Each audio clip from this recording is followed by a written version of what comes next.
Here is one of 4 activity hallways newly installed at One Kids Place Children's Treatment Center on McEwen. Dennis Filiatro is the executive director of OKP. He describes these installations as sensory pathways.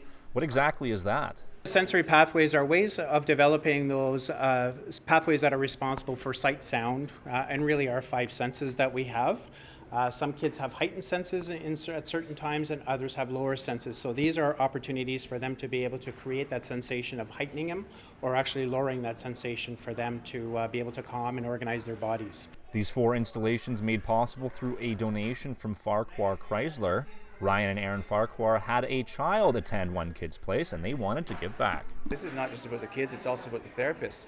It allows them to do their job so much more thoroughly, work with their motor skills and all the different things that they have to accomplish with their particular program that they're working with.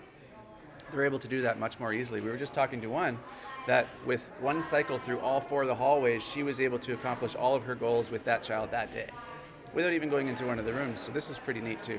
The activity in the hallway is a good transition from one activity in one classroom to the next. Instead of having them just go in and out of rooms, they're using these hallways as a place to be in between these rooms.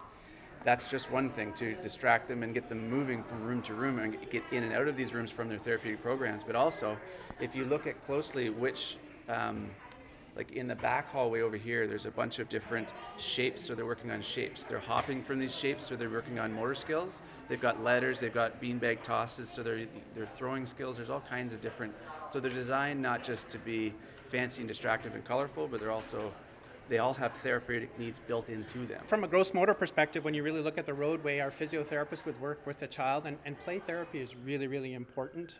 They would ask them to kind of follow the road with their feet, one foot in front of the other, in terms to create some balance and some coordination as well.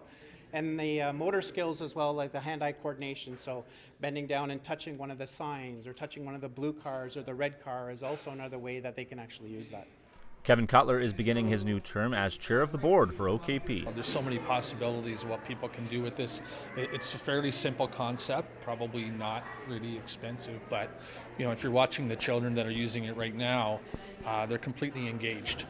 And I think that's the important word that the therapists I talk to, it's engagement. And there's so many different things that they can do for occupational therapy, physical therapy, even speech therapy. And if you observe the children, it's not like something where we have to explain to them what to do. They walk in, they see it, and they're engaged with it immediately. And I've even caught adults doing the same thing. We are a center of excellence, and this is a perfect example of how one of our staff had an idea and collaborated with others, and then management was thrilled with the idea and they made it happen.